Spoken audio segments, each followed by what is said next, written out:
बिस्मिल्लाहिर्रहमानिर्रहीम। अस्सलाम वालेकुम स्टूडेंट्स। लास्ट टाइम जो है हमने चैप्टर नंबर 3 क्लोज किया था। आज हमारे पास जो नेक्स्ट चैप्टर हमने स्टार्ट करना है वो है चैप्टर नंबर 6। ठीक है, चैप्टर नंबर 6 से रिलेटेड है ये फैक्टराइजेशन के। इसमें आप फैक्टराइजेशन करेंगे, इसी के अलावा आप लीनियर इक्वेशंस को सॉल्व भी करेंगे, उनके सॉल्यूशन सेट भी आप फाइंड आउट करेंगे इस चैप्टर के अंदर। ठीक है जी, तो यहाँ पे जो है हमारे पास एक्सरसाइज 1 है, तो यहाँ पे कुछ बेसिक फार्मूलाज जो हैं वो यूज़ हो रहे हैं। तो क्वेश्चन नंबर 1 और 2 के अंदर जो बेसिक फार्मूला हमारे पास यूज़ होना है वो हमारे पास जो है वो फार्मूला है जो 7 क्लास में भी हम पढ़ते आए हैं। वो कौन सा है? a plus B whole square. वो किसके इक्वल होता है? Square plus 2ab plus B square. और इसी तरह a minus B whole square किसके इक्वल होता है? Square minus 2ab plus B square के। ठीक है, तो क्वेश्चन नंबर 1 और 2 आज हमने करना है। इसके अंदर जो बेसिक फार्मूला इस्तेमाल होना है जस्ट मैंने वो यहाँ पे राइट आउट किया है और उसी को हम डिस्कस करेंगे। बाकी जो अगले क्वेश्चन करेंगे तो उनके अंदर इस्तेमाल होने वाले फार्मूलाज को भी हम वहाँ पे डिस्कस करेंगे। तो यहाँ पे बेटा हमारे पास देखें कि आपके पास जो क्वेश्चन नंबर 1 है वो कहता है कि आपने बाय यूजिंग फार्मूला यूज़ करते हुए स्केयर लेना है। एक तो स्केयर होता है ना कि 7 का स्केल है, आप 7 से मल्टीप्लाई करते हैं 49 आ जाता है। ठीक है, वो तो है सिंपल मेथड, लेकिन यहाँ पे आपने करना क्या है, आपको उसने बाउंड कर दिया है कि आपने जो स्केल लेना है आपने किस तरीके से लेना है, आपने बाई फार्मूला लेना है। तो ठीक है, तो वो किस तरह लेंगे? आपके पास पहला क्वेश्चन जो है उसमें वो कहता है कि नीचे दी गई वैल्यूज हैं उनका आपने स्केल लेना है। उसने जो है स्टेटमेंट में कह दिया कि स्केल लेना है, ऊपर नहीं डाला हुआ। अगर उसने ऊपर कह दिया है इसका मतलब है नीचे नहीं भी डाला हुआ, तो हम ऊपर डाल सकते हैं क्योंकि उसने स्टेटमेंट में हमें बता दिया है कि हमने नीचे दी गई वैल्यूज का स्केल लेना है। ठीक है, तो यहाँ पे देखें 53 है, 53 का स्केल है। अब हमने करना क्या है, इसको तोड़ के लिखना है, या तो a प्लस बी की फॉर्म बना लें इसकी, या फिर a माइनस बी की फॉर्म बना लें। अब 50 प्लस 3 है। अब आसानी देखें किसमें है, तो मुझे तो आसानी लगती है कि मैं इसको इस तरह लिख लूँ 50 प्लस 3 का स्क्वायर। ठीक है, 50 प्लस 3 का स्क्वायर। 53 को मैं लिख सकता हूँ 50 प्लस 3 का स्क्वायर। अब क्या बन गई, ये कौन सी फॉर्म बन गई है? a plus B whole square की फॉर्म बन गई है। अब भाई फार्मूला जो ये वाला है इसके लिहाज से हम इसको ओपन करेंगे। अब यहाँ पे a क्या है? 50 है, और b क्या है हमारे पास? 3b की जगह पे है।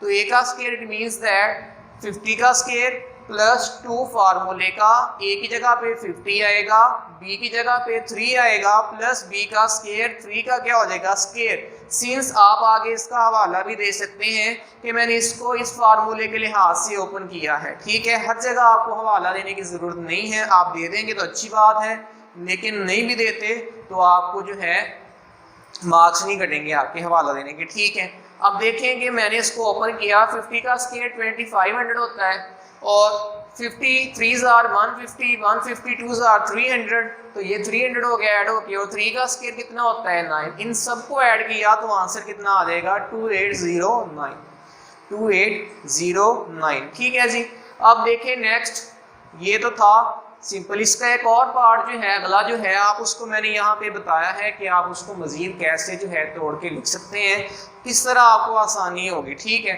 अब देखिए ना बेटा, आपके पास वैल्यू जब इस तरह से हो, आप कोशिश ये करें कि एक वैल्यू आपके पास 0 वाली बन जाए। यानी अगर आपके पास 102 है, 102 है, तो आप उसको 100 प्लस 2 लिख लें। आप उसको बेटा 110 माइनस 8 भी लिख सकते हैं, लेकिन उसमें आपको कैलकुलेशन ज़्यादा करनी पड़ेगी।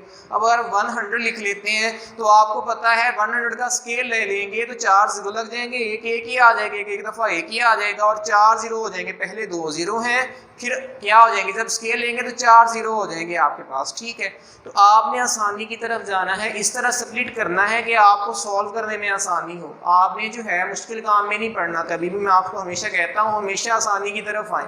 अब 77 है, इसको 70 प्लस 7 लिख सकता हूँ मैं, या आप इसको 80 माइनस 3 भी लिख सकते हैं, 80 माइनस 3 भी लिख सकते हैं।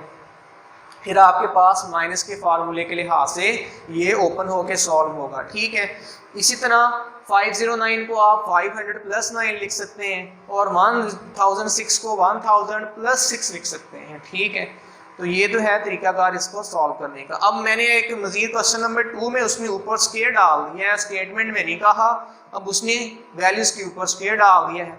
तो बच्चे इसी कन्फ्यूजन में रहते हैं कि पहले में ऊपर स्केल डाला नहीं था, दूसरे में डाल दिया है। बेटा पहले क्वेश्चन में उसने स्टेटमेंट में कहा है कि स्केल लेना है, लेकिन दूसरे क्वेश्चन में उसने स्टेटमेंट में नहीं कहा, बल्कि नीचे वैल्यूज के ऊपर खुद से स्केल डाल दिए, लेने यहाँ पे भी आपने स्केल ही है। ठीक है जी, यहाँ पे देखिए 1997 का स्केल है, तो इसको मैं क्या लिख सकता हूँ, 2000 - 3 का स्क्वायर, 2000 - 3 का स्क्वायर।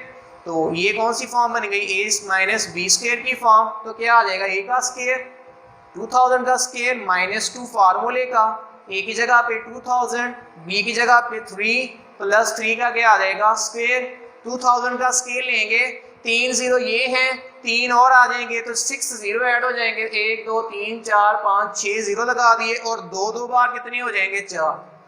ठीक है, तो जब इस तरह की वैल्यूज में आप स्प्लिट करेंगे तो इसका स्क्वायर आपको जो है साइड पे लिख के कैलकुलेट नहीं करना पड़ेगा, आप वैसे ही सरसरी अंदाजे से भी बता सकते हैं कि इतना बन जाएगा। ठीक है, क्योंकि इसमें नंबर ऑफ जीरो ज़्यादा आ रहे हैं, तो जितने नंबर ऑफ जीरो पहले होंगे उनको डबल कर लेना है, और जो डिजिट आपके पास होगा उसको उसी के साथ मल्टीप्लाई करके लिख लेना है। इस तरीके से स्केल लेना आसान होता है। इसलिए मैं आपको कह रहा हूँ जब स्प्लिट करें तो जहन में रखें कि कुछ इस तरह स्प्लिट करें कि आपको स्केल लेना बाद में आसान हो।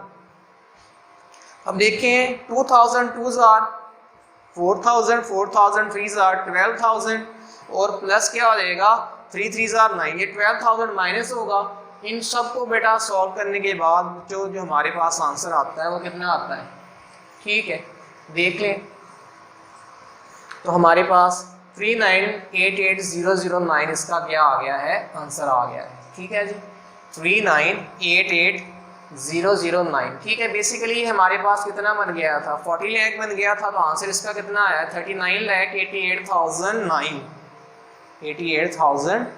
ठीक है जी, तो ये आज आपका काम है, आपने जो है क्वेश्चन नंबर 1 और क्वेश्चन नंबर 2 जो है इसको क्या करना है, आपने लर्न करना है।